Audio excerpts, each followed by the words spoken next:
Hello everyone, kids garden tutorial पे आप सभी का स्वागत है। 12 नवंबर का जो एग्ज़ाम होने वाली है एनएएस की एग्ज़ाम है जो कि ऑब्जेक्टिव टाइप है।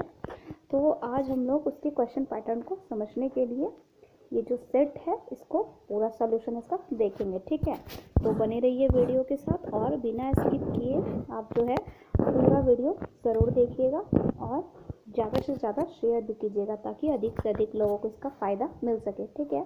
देख सकते हैं आप, ये क्लास 8 की है और 2021 का है। विषय है हमारा विज्ञान। मॉडल सेट प्रश्न पत्र ये सेट 1 है, ठीक है। इसमें आपके पूर्णांक है 50 और प्रत्येक क्वेश्चन के लिए आपको 2.5 नंबर मिलेंगे, ठीक है। तो चलिए अब हम लोग देखते हैं क्वेश्चन पे। देखिए हमारा जो पहला क्वेश्चन है हमारा कि धातुएं सामान्यतः किस रंग की होती है। तो यहाँ आप देख सकते हैं, पहला हमारा लाल रंग, दूसरा है हरा, तीसरा पीला और चौथा भूरा। तो धातु जो होती है वो मेनली पीला या फिर भूरे रंग की होती है, ठीक है। तो यहाँ पे हम 4 नंबर को टिक करेंगे, ठीक है ना। यहाँ भूरा रंग हमारा आंसर हो जाएगा। उसके बाद सेकंड है हमारा, धातुएं उष्मा की ब्लैंक्स होती है, सुचालक, कुचालक, अल्पचालक या इनमें से कोई नहीं। तो इसका आंसर हो जाएगा सुचालक, ठीक है। धातुएं जो होती है उष्मा की सुचालक होती है, ठीक है। चलो पढ़ते हैं हम लोग अगले क्वेश्चन की तरफ। अगला क्वेश्चन है हमारा कि सूक्ष्म जीव कहाँ कहाँ पाए जाते हैं। तो पहला है हमारा कि वायु में, दूसरा है पानी में, सभी जीवित वस्तुओं में, उपयुक्त सभी जगहों पर, ठीक है। तो इसका आंसर हो जाएगा हमारा 4 नंबर, उपयुक्त सभी जगहों पर। वायु में भी पाई जाती है, पानी में भी, जीवित में भी, ठीक है, सभी जगहों पे पाई जाती है। तो इसका आंसर 4 नंबर हो जाएगा, सभी जगहों पर। उसके बाद है क्वेश्चन नंबर 64, कौन सा जीवाणु दूध को दही में बदल देता है। तो पहला है ट्यूबरकुलोसिस, दूसरा है लैक्टोबैसिलस, तीसरा है प्रोटोजोआ और 4th नंबर है पैरामीशियम। तो इसका आंसर आपका सेकंड हो जाएगा, लैक्टोबैसिलस, ठीक है। ये जो जीवाणु है ये क्या करता है, दूध को दही में बदल देता है, ठीक है। चलिए बढ़ते हैं हम लोग अगले क्वेश्चन की तरफ। यहाँ देख सकते हैं आप 65 नंबर में जो क्वेश्चन है, किशोरावस्था की उम्र क्या होती है, ठीक है। यानी कितना से कितना वर्ष के बीच को किशोरावस्था कहा जाता है। तो पहला आप देख सकते हैं 10 से 15 वर्ष, 12 से 21, 10 से 19 और 18 से 25। तो इसका आंसर 3 नंबर हो जाएगा, 10 से 19। आप लोग जानते हैं कि किशोरावस्था को टीन एज भी कहा जाता है, ठीक है, टीन एज कहा जाता है। ऐसा क्यों कहा जाता है, क्योंकि देखिए ये जो है 10 के बाद से लेकर के 19 तक चलता है। 10 के बाद से 11, 12, 13, 14, 15, 16 ऐसा आता है। तो सब में टीन आता है, तो इसलिए इसे टीन एज भी कहा जाता है, ठीक है। तो इसका आंसर आप याद रखेंगे, 10 से 19 एज होगा इसका किशोरावस्था का, इसलिए इसको टीन एज भी कहा जाता है। चलिए बढ़ते हम लोग अगले क्वेश्चन की तरफ। अगला क्वेश्चन है हमारा कि किशोरावस्था में लड़कों के उभरे हुए स्वर यंत्र का क्या नाम है। पहला हमारा कंठमणि, दूसरा है पीयूष ग्रंथि, लैरिक्स और चौथा हमारा हार्मोन ग्रंथि। इसका आंसर हो जाएगा 1 नंबर, कंठमणि, कंठमणि कहते हैं, ठीक है। अगला क्वेश्चन देखते हैं हमारा, बल का मात्रक क्या है, पास्कल, न्यूटन, जूल, वाट। इसका आंसर हो जाएगा आपका 2nd नंबर, न्यूटन। बल का मात्रक न्यूटन है, ठीक है। चलिए बढ़ते हम लोग अगले क्वेश्चन की तरफ। अगला क्वेश्चन है हमारा कि जब एक वस्तु दूसरे वस्तु पर सीधे भौतिक संपर्क द्वारा बल लगाती है तो उसे कौन सा बल कहा जाता है, ठीक है। देखिए आपको ध्यान देना है, भौतिक संपर्क, संपर्क मतलब होता है टच, टच करेगा तो इसे संपर्कित बल कहेंगे, ठीक है। तो इसका आंसर संपर्कित बल सही हो जाएगा, ठीक है। असंपर्कित है, चुंबकीय है, घर्षण है, तो ये सब नहीं होगा, संपर्कित बल हो जाएगा आपका आंसर, ठीक है। चलिए बढ़ते हम लोग अगले क्वेश्चन की तरफ। दहन के लिए कौन सी गैस आवश्यक है, ठीक है। दहन मतलब होता है जलना, जलने के लिए कौन सी गैस आवश्यक है, nitrogen, oxygen, carbon dioxide, carbon monoxide.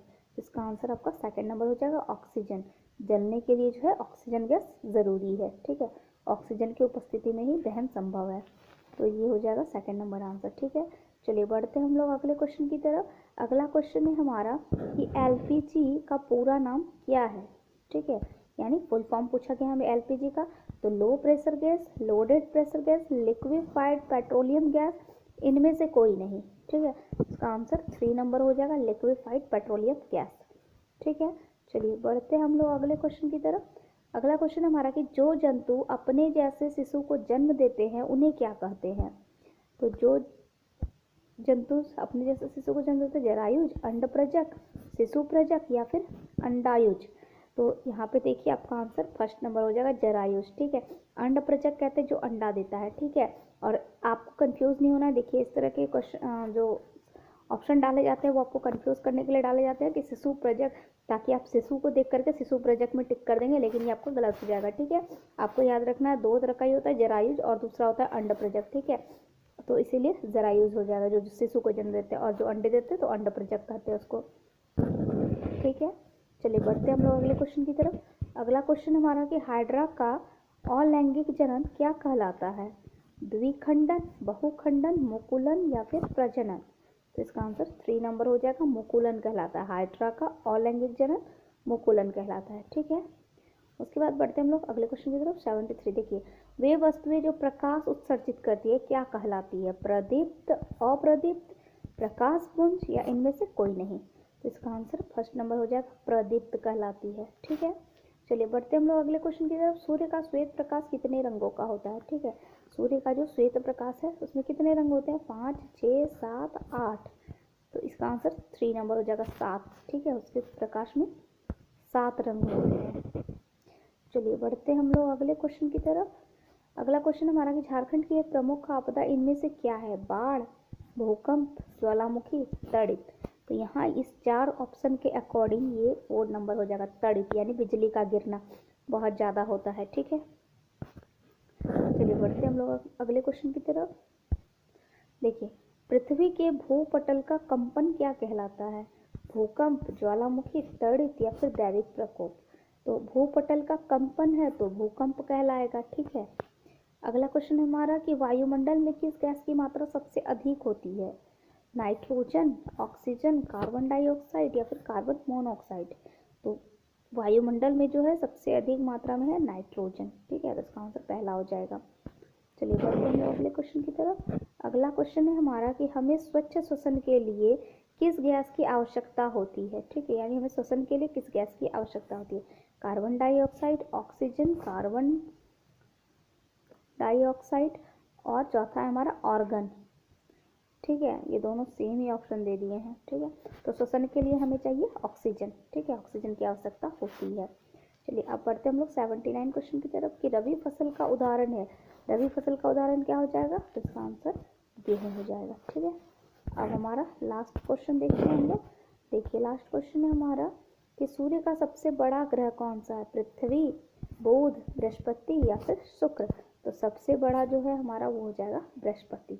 ठीक है, इसमें से आपसे और भी क्वेश्चन बन सकते हैं कि नीला ग्रह किसे कहते हैं?